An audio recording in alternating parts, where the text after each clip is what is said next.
Welcome everyone to this Forge College Explainer. I am absolutely thrilled to have you here today.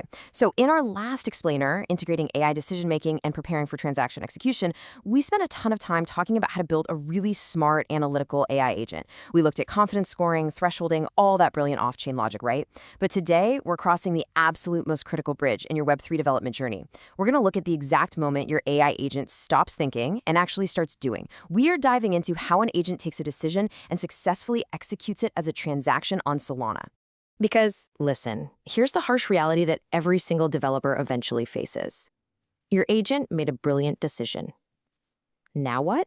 It is incredibly frustrating to build an AI agent with absolute genius off-chain logic, only to realize it's basically just a brain in a jar if it fumbles the on-chain execution. You can have an agent with a 200 IQ that perfectly spots a market inefficiency, but if it can't figure out how to properly package and sign the transaction, it's totally powerless. No way around it.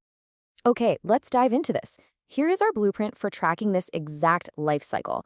1. From decision to execution. 2. The verified shipment model. 3. Assembly and simulation steps. 4. Signing and submission flow. 5. Confirm, reconcile, and retry. And 6. Conclusion and next steps. All right, section 1, from decision to execution, bridging logic and code. So, this is where your agent's theoretical logic interface crashes headfirst into a very strict, very unforgiving execution layer. Think about it this way. Off-chain decisions, your agent's logic, its confidence scoring, its clever thresholding, they're entirely under your control. They're flexible. But on-chain execution on Solana, that is a world of rigid program rules, explicit state changes, and super strict transaction life cycles. It really doesn't matter how mathematically perfect your off-chain decision is, that perfect decision can and will easily fail if it's subjected to poor transaction assembly, a stale blockhash, or inappropriate confirmation expectations. We have to translate that intent into a concrete, perfectly formatted set of instructions. Moving on to section 2, the verified shipment model, transactions as packages.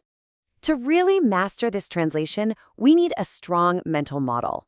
So think of a transaction as a shipment that travels through a warehouse system before reaching a final delivery point. And this brilliantly illustrates the balancing act your agent has to perform, because your agent is essentially the warehouse packer. When you pack a transaction, you have to balance the blast radius of putting way too many instructions in one single box, meaning if one thing breaks, the whole box fails, versus the latency of shipping multiple smaller boxes that might arrive at different times. You have to decide exactly what goes into that container and how it gets sealed. Which brings us to section 3, assembly and simulation steps, the present phase. Let's see how this builds chronologically, starting with getting our theoretical box packed, checked, and ready for the carrier. Here are the first 3 lifecycle stages of your transaction in the present phase. Step 1 is assemble. This is where your agent gathers the required instructions and computes the necessary accounts, just like packing the box and selecting the right shipping container. Step 2 is simulate. This is your dry run to ensure the box is packed correctly. And step 3 is sign, where you apply the authorized stamp. Without that authorized stamp, the network simply won't accept your package. Now, during that assembly phase, your agent must fetch a recent block hash. Think of this as a tracking label, but one with a very strict expiration time, and it's used to prevent the network from accidentally processing your transaction twice. If your agent is too slow and tries to submit a stale block hash, it's literally like slapping an expired shipping label on a box. The network's post office will take one look at it and angrily reject it, bouncing it right back to you. So this forces your agent to have a really solid off-chain strategy for managing and refreshing these block hashes. Now, before we move to the next phase, I need to give you a very serious warning. And I say this with a smile, but I mean it. Never skip simulation. Skipping the dry run simulation is exactly like packing a mystery box, sealing it tight, and blindly hoping the contents don't spontaneously explode on the delivery truck. Simulation is your chance to catch program panics, compute limit issues, and bad state assumptions totally for free before you ever spend a dime on gas or disrupt the network. Just do it. All right, section 4, signing and submission flow, the handoff phase. So, once our box is perfectly packed, safely simulated, and stamped with a fresh signature, we begin the handoff. In this post-send phase, step 1 is submit. Your agent physically hands the package to the RPC node, which acts as our carrier. In return, the RPC hands back an immediate transaction signature. This is your tracking slip. Step 2 is confirmed. You use that tracking slip to monitor the delivery depth. watching as the transaction goes from processed to confirmed to finalized. And step 3 is reconcile, where your agent checks its logs and verifies that the intended state change actually happened out there in the real world. Section 5, confirm, reconcile, and retry when things go wrong. Now, of course, handing a package to a carrier does not guarantee finality. Things get lost, delayed, or rejected all the time, so we need a rock-solid plan. What's really interesting about this slide and mapping out this lifecycle is how explicitly separating these stages gives our agent crystal-clear observability signals. If a failure happens, your agent doesn't just panic. It checks the stage. Did it fail at the simulation stage? Well, that's a program bug. Did it fail during submission? That's the network's fault. Did the blockhash expire? That's the agent being too slow. This matrix right here is your ultimate debugging checklist. Because different errors require entirely different reactions, we absolutely must classify them before we just blindly retry. You've got client-side errors, like that expired block hash. You have network errors, like the RPC rejecting your connection. You have runtime errors, like running out of your compute budget. And you have domain errors, like a slippage tolerance being exceeded on a swap. I mean, think about it. You would never use a sledgehammer of infinite network retries to fix a delicate domain error like slippage. Your agent needs the intelligence to read the error class and react appropriately. Now, when dealing with retries, you have to understand the concept of an idempotency key. This is a unique identifier ensuring that an operation produces the exact same result no matter how many times you tell the system to execute it. Idempotency is absolutely critical during the reconciliation phase. If an RBC connection drops, your agent might not know if the transaction actually went through.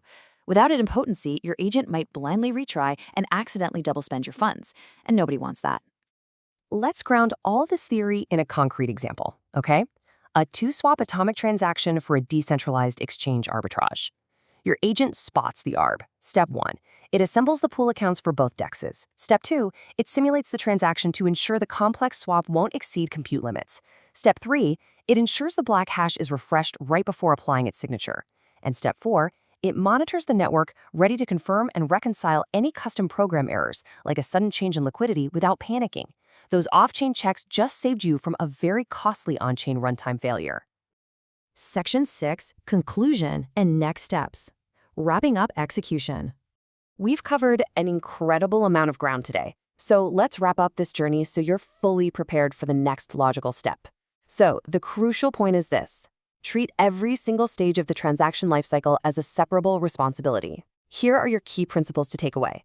1. Maximize your off-chain correctness checks, especially those simulations. 2. Design for strict idempotency so your agent never accidentally double executes. 3. Consciously choose your confirmation levels based on what your agent is actually doing. Like, do you need the speed of a process state or the absolute certainty of a finalized state? By following these, your agent becomes robust, highly auditable, and super resilient. But all of this execution logic brings us to a massive, glaring question. Now that your agent knows how to pack the box and hand it to the carrier, where will your agent's private keys actually live? How are you going to protect that authorized stamp from being exploited? Well, that provocative thought leads us right into secure wallet management, which is exactly what we'll focus on next. Thank you so much for joining me for this Forge College Explainer. I really hope this shipment metaphor has demystified the Solana transaction lifecycle for you today. To dive deeper into this subject and to explore a wealth of other Web3-related topics, please visit our website at Forged College. Keep building, keep learning, and I'll see you in the next one.